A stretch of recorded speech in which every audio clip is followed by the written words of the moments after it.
नमस्कार। चीन के बाद अब नेपाल भी हिंदुस्तान को आंखें दिखा रहा है। नेपाल के प्रधानमंत्री ने, जो कि कम्युनिस्ट बैकग्राउंड का है, उसने हिंदुस्तान के लिए कहा है कि वो सत्यमेव जयते की बजाय सिंहमेव जयते में ज़्यादा यकीन रखता है। और जो कोरोना वायरस से आया है नेपाल में, वो चीन के मुकाबले ज़्यादा ख़तरनाक है। चीन और नेपाल के बीच जो नज़दीकियाँ बढ़ती जा रही हैं, ख़ास तौर से जब से वहाँ पर नक्सलवादियों ने हुकूमत संभाली है, लोकतांत्रिक सरकार की बागडोर संभाली है, उसके बाद से ही।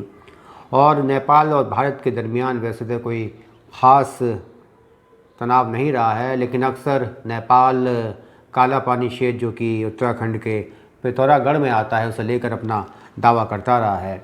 नेपाल के एक राजा पृथ्वीनारायण शाह ने, जिन्होंने नेपाल का एकीकरण किया और 54 राज्यों में बटे नेपाल को एक सूत्र में पिरोया, उन्होंने अपने साम्राज्यवादी कदम गढ़वाल और कुमायूं की तरफ भी बढ़ाए। और इसके बाद जो मशहूर नेपाली जनरल था अमर सिंह थापा, उसने भी गढ़वाल और कुमायूं में कई छापे मारे। वो हिमाचल प्रदेश की तरफ भी बढ़ा, जहाँ महान वीर संसार चंद कटोच को उसने काफ़ी परेशान किया। फिर महाराजा रणजीत सिंह की फ़ौज आई और उन्होंने नेपाली गोरखों को वहाँ से मारकर भगाया। नेपाल की इस हरकत के बाद हिंदुस्तान का एक बड़ा तबका बड़े ही अचंभे में है कि वो नेपाल जो काफ़ी हद तक हिंदुस्तान के ऊपर निर्भर है, वो नेपाल जिसका एक बड़ा तबका गरीब से लेकर अमीर तक हिंदुस्तान में बसा हुआ है, हिंदुस्तान में कारोबार करता है, हिंदुस्तान में उसका इन्वेस्टमेंट है और हर संकट के समय पर हिंदुस्तान उसकी मदद के लिए खड़ा रहता है, वो अब हिंदुस्तान के ख़िलाफ़ ही जा रहा है। दरअसल हिंदुस्तान के ख़िलाफ़ नेपाल की इन हरकतों के पीछे चीन और नक्सलवादियों के नापाक गठजोड़ का हाथ है। और नक्सलवादियों ने दिल्ली से लेकर काठमांडू तक हमारे लिए परेशानियों का पहाड़ खड़ा करने की कोशिश की है, पहले भी और अब भी। लेकिन अब वक्त आ गया है कि इनके ख़िलाफ़ सख्त कार्रवाई की जाए और एक बहुत ही कड़ा स्टैंड लिया जाए। ये बात सही है कि नेपाल और भारत के बीच बहुत लंबे समय से मैत्रीपूर्ण और ऐतिहासिक संबंध रहे हैं, लेकिन 2001 में युवराज दीपेंद्र शाह ने जो नारायणहिटी पैलेस में कत्लेआम किया, जिसमें कि महाराज वीरेंद्र, रानी ऐश्वर्या और उनके भाई निरंजन और श्रुति मारे गए। उन्होंने खुद भी आत्महत्या कर ली, परिवार के कई और सदस्य भी मारे गए और ज़ख्मी हुए।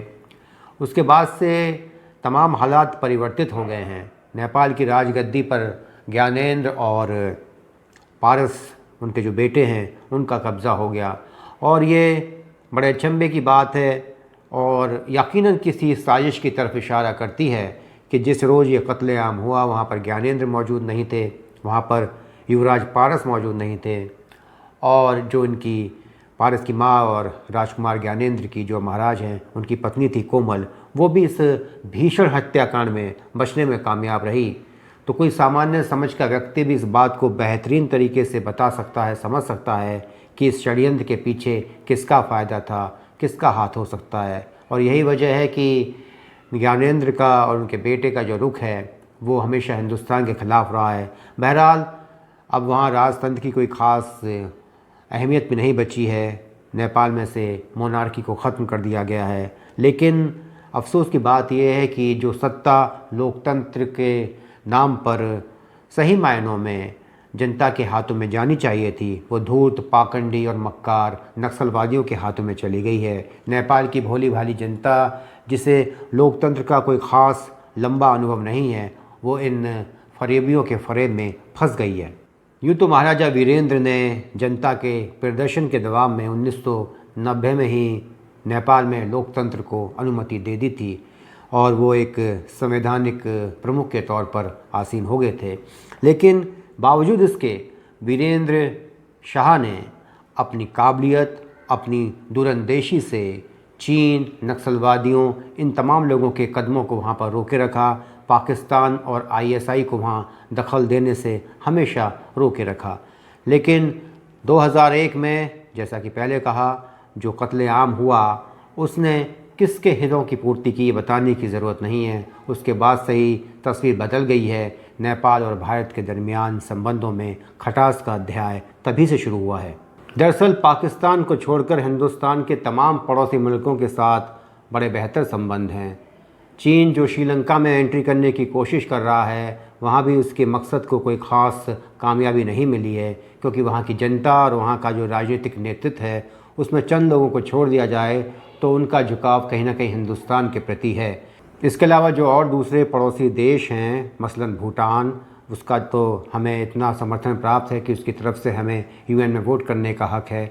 बांग्लादेश भी हिंदुस्तान के साथ है, वहाँ भी एक छोटा सा तबका हरकत करता है, लेकिन कुल मिलाकर उसका समर्थन, उसकी हिमायत हमेशा हिंदुस्तान के साथ है।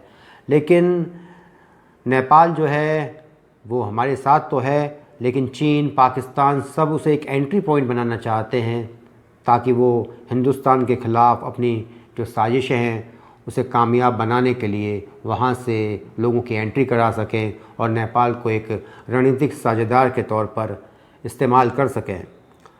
स्वाभिमान और राष्ट्रवाद की भावना सिर्फ अमीर देश के लोगों में नहीं होती, वो गरीब देश के लोगों में भी हो सकती है। और जो लोग थोड़े कमज़ोर होते हैं आर्थिक रूप से या किसी दूसरे रूप से, उनके अंदर तो इस तरह की भावना बहुत ज़्यादा होती हैं। ऐसा ही नेपालियों के अंदर है। एक बार भारत की मशहूर अभिनेत्री माधुरी दीक्षित काठमांडू में शूटिंग के लिए रुकी हुई थीं। उन्होंने एक पत्रकार के जवाब में कहा कि नेपाल बहुत खूबसूरत देश है और एक वक्त ये हिंदुस्तान का हिस्सा था। ये तथ्यात्मक भूल थी और एक एक्ट्रेस से कोई ख़ास तवज्जो भी नहीं है कि वो ऐसी इतिहास की बातों को याद रखेंगी, लेकिन नेपाली लड़कों ने इसे अपने दिल पर लिया और माधुरी दीक्षित का होटल घेर लिया। बाद में जो फिल्म की यूनिट के सीनियर मेंबर्स थे, डायरेक्टर वगैरह, उन्होंने माफ़ी मांगी और मामले को रफ़ा दफ़ा कर दिया। ये एक मिसाल है कि राष्ट्रवाद और जो राष्ट्रीय अस्मिता है वो नेपाल के लोगों में उस वक्त ज़्यादा बलवती हो जाती है जब सामना हिंदुस्तान और हिंदुस्तान के लोगों के साथ हो। और ये मानवीय स्वभाव है कि हमेशा जो आपका अपना होता है, जो आपके करीबी होता है, जो आपकी मदद करता है, आप हमेशा उसी के साथ अपना गुस्सा दिखाते हैं। इसके अलावा भारत का जो मीडिया है उसका भी बड़ा नकारात्मक रुख रहा है।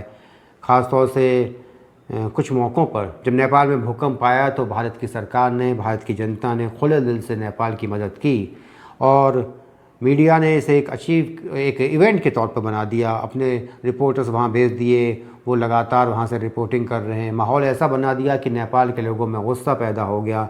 उन्हें लगा कि ये मदद के नाम पर हमारी गैरत पर हमला है और अब ये हरकत फिर मीडिया हिंदुस्तान का कर रहा है। पूरा मीडिया नहीं, एक छोटा सा वर्ग है, वो नेपाल और भारतीय सैन्य बलों की तुलना कर रहा है, नेपाल और भारत की शक्ति की तुलना कर रहा है, जो अपने आप में एक बड़ी बचकाना और हास्यास्पद बात है। आप नेपाल के साथ कंपैरिजन कर कर अपने आप को क्यों कमतर कर रहे हैं?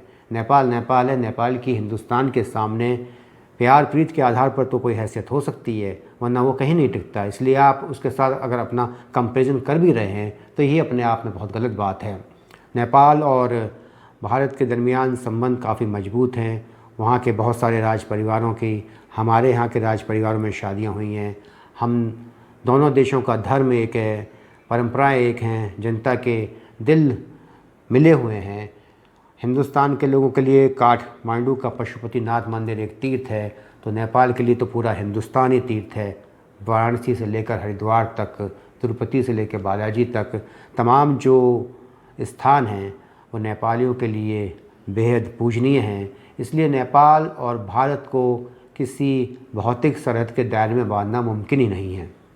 नेपाल हमारा भाई है और अगर अपना भाई गलती करे, किसी गलत आदमी के साथ उठने बैठने लगे, किसी गलत व्यसन में पड़ जाए तो उसे बाहर निकालना फ़र्ज़ होता है भाई का।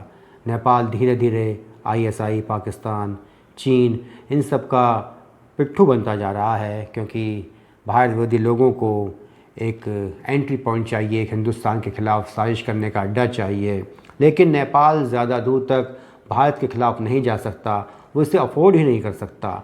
इसलिए भारत को पूरी कोशिश करनी चाहिए कि कभी बाबा मत्स्यनाथ द्वारा पवित्र की गई इस नेपाल की पावन भूमि को और महान बाबा गोरखनाथ के नाम पर जिस जाति का नाम पड़ा है गोरखा, उन लोगों को दुश्मन के चंगुल से निकालने के लिए हर मुमकिन कोशिश करनी चाहिए। रहा सवाल नक्सलवादियों का, तो नक्सलवादियों ने हिंदुस्तान को बहुत चोट पहुंचाई है, हिंदुस्तान के ख़िलाफ़ बड़े षड्यंत्र किए हैं। अब वक्त आ गया है कि हमारे लिए जो परेशानी का सबब है, इन कम्युनिस्टों को, वामपंथियों को, इन माओवादियों को, इन नक्सलवादियों को इस तरीके से ख़त्म कर दिया जाए जिस तरीके से कर्नल सुलेमान ने एक एक ठग को चुन चुन कर मार दिया या कैद खाने में डाल दिया। भारत सरकार को चाहिए कि जो हमारे यहाँ पर गाल बजाने वाले हैं, जो बुद्धिजीवी के नाम पर, अंतर्राष्ट्रीय राजनीति के विशेषज्ञों के नाम पर नेपाल और भारत के दरमियान तनाव पैदा करना चाहते हैं और मकसद को पूरा करना चाहते हैं, जो कि अंतर्राष्ट्रीय शक्तियाँ हैं भारत के ख़िलाफ़ हैं, उन लोगों के ख़िलाफ़ कड़ा एक्शन लेना होगा। और अगर नेपाल के साथ भी प्यार प्रीति से काम ना चले तो फिर पूरी शक्ति से पेश आना होगा। अब अफसोस की बात यह है कि जब भारत की सरकार दिल्ली में बैठे चंद अरबन नक्सलियों के नौटंकी को, उनके स्वांग को, उनके षड्यंत्र को कई महीने तक नाकाम नहीं कर पाई, जो शाहीन बाग में और जगह प्रदर्शन हो रहा था, जो हिंदुस्तान के टुकड़े टुकड़े करने की बात की जा रही थी, तो वो कैसे नेपाल में जो देश से बाहर है उस साजिश को विफल करेगी। सही बात तो ये है कि शत्रु ना नेपाल है और ना ही नेपाल की जनता है। एक बहुत छोटा सा जो वर्ग है जिसमें पाकिस्तान, आईएसआई के दलाल और नक्सलवादी जो हैं वहाँ की सत्ता में आ गए हैं लोकतंत्र के नाम पर, और चीन के कुछ जो एजेंट हैं, उन सब को लोगों को कुचलना होगा। और इसके लिए भारत के राष्ट्रवादियों को और नेपाल के राष्ट्रवादियों को साथ में आना होगा। दोनों ही देशों को एक बात समझ लेनी चाहिए कि वो भी राम और कृष्ण के बेटे हैं, हम भी राम और कृष्ण के बेटे हैं। हिंदू धर्म ही दोनों देशों की धमनियों में दौड़ता है और यही धर्म हमें इस बात का संदेश देता है कि जब मुकाबला राक्षसी प्रवृत्ति के लोगों से हो तो सभी अच्छे लोगों को एक हो जाना चाहिए। ये समय की भी मांग है, ये राजनीति की भी मांग है और ये धर्म की भी मांग है। नमस्कार, जय हिंद।